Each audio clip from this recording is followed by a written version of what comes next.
everyone, this is Seika here and welcome to the channel update video for this week. So for my videos on Super Mario 64, I'm gonna have the normal 2 up, so the next 2 parts, which that's normal for the weeks. For Pokemon Snap and Undertale though, what I am going to be doing is that for each of them, I'm gonna do 1 upload for each of them. Pokemon Snap is almost done though, so once that is completed, then Undertale will be at 2 videos as well. I don't want to cut down Super Mario 64 though, only because it is still a pretty long game. Like, it's not super long, but it's still got a bit of ways to go in it. And like I said, Pokemon Snap is almost done, so I want to be able to continue Super Mario 64 at the pace that it is. Unless, if you guys watched my last episode of Super Mario 64, hopefully I can get more than just 3 stars in 1 episode and not die a whole bunch. But that was just a bad episode. That was just a bad time. Hopefully, when I get ready to record it, it'll be a lot better. So yeah. So the 2 Super Mario 64s, 1 Pokemon Snap, and then 1 Undertale video for this week is what you should be expecting. If I feel more upbeat, or if I feel more like I want to get more stuff done than just what I'm saying, I may do more episodes, but for right now, I just want to at least get the base 4 out. So for Twitch, again, no streams this week. I was going to attempt to do one, but I decided I'm going to go ahead and take just 1 more week, get YouTube and VidMe, my videos, but basically up and ready. And then next week, for sure, I'm going to try at least 1 day. 1 day for sure. I'm hoping to do 2, but 1 day. Don't remember what my days off are. But I'm hoping that I'm gonna be able to do like near the end of the weekend, like maybe a Thursday or a Friday. Hopefully I'll be able to do one of those days. But that'll definitely be announced sometime next week. And again, that is next week, so I'm not gonna worry about that. I'll have more information about my stream next week on the next channel update. But yep, for this week, there's gonna be no streams.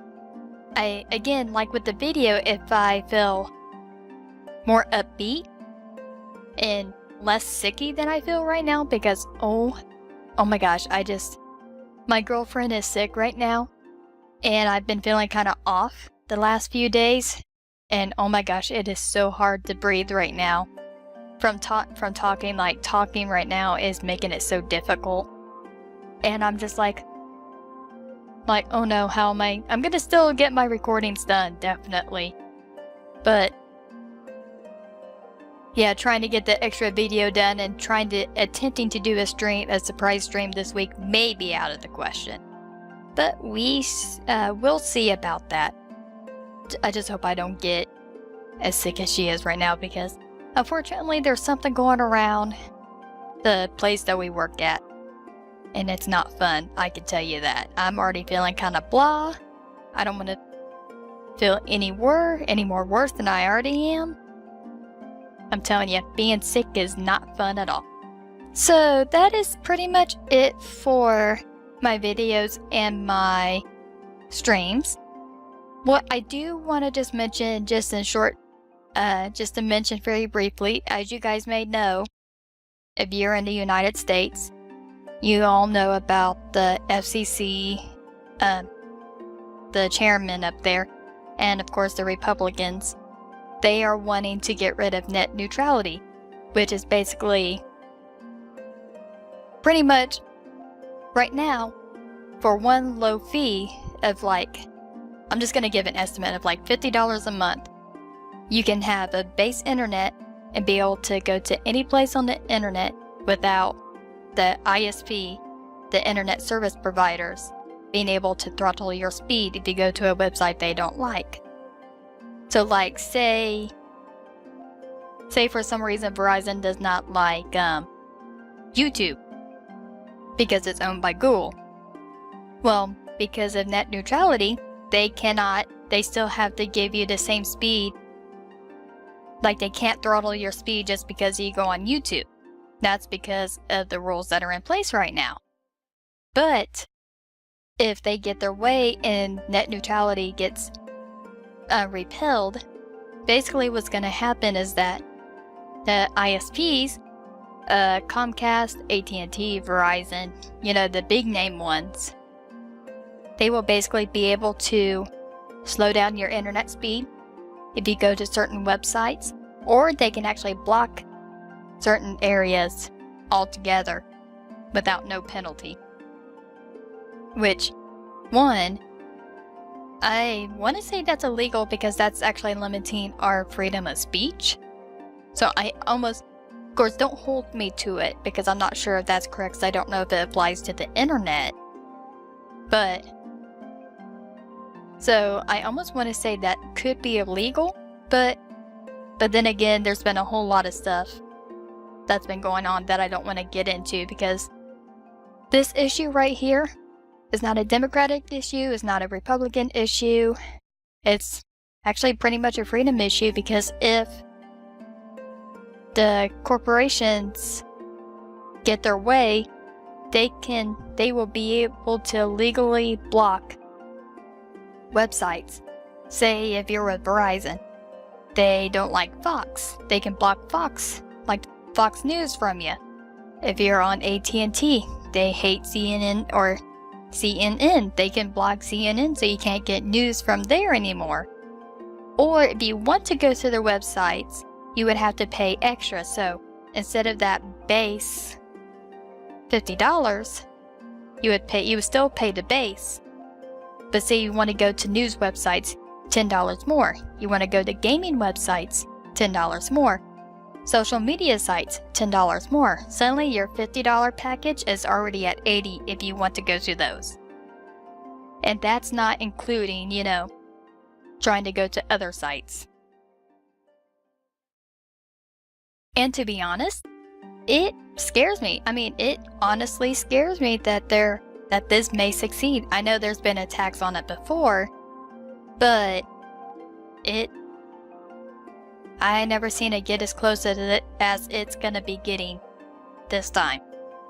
So, contact your representatives of your states, send an email, sign any petitions you can find, share the petitions, try to get people to sign up, because if not only is everything gonna be bad if this gets repealed, like, it's gonna affect so many people online that have jobs. Like if they're full-time Twitch streamers, they may not be able to stream as much and may have to end up losing out on some money. Content creators online, like for all those people that are online only, like their jobs, this will set them back. And there's so many things that you do online that if the internet providers can limit or get more money out of you just for trying to go to those websites, then it's crazy. I know Verizon actually said something about supporting repelling, but I guess all their shares started crashing after that tweet came out, so they backpedaled. So I don't know. I'm hoping on Verizon's side with that, saying, I mean, I hate to say that, but hate to say that, money talks, but I think money did talk in that case, where they're like, oh, we want to be able to repel this, and suddenly everyone's bailing on them because, they don't want to stick with a company that's all for withholding information and basically controlling the internet. I don't know, this whole thing's just crazy. It's been here in the United States. I don't want to get too much more political, but the only reason why I'm even mentioning this is because it affects everybody. Like, it's not one side or another, but a whole internet-wide issue for everybody. And it's crazy. It is nuts. But yeah, try to get your voices heard. Try to let them know, hey, we don't want this repelled. Try to let them know that this is good. Obviously, don't do any threats or anything. Don't do anything to hurt the cause. Try to be as nice as you can be. And just be like, hey, this is what's going to happen. If you do that, we don't want this to happen. We want this to stay, be a free internet, be able to access anything we want, without having to pay, $100 more just to access a few sites. So, it's crazy. Okay, so I definitely went on long enough with talking. My side is actually starting to hurt from talking all that much, so I'm hoping I'm going to be able to actually do some recording afterwards, because if I'm already hurting from talking that much, then I may be in trouble. But we'll see. Hopefully everything will work out. Alright, so I will see you guys later. Bye-bye!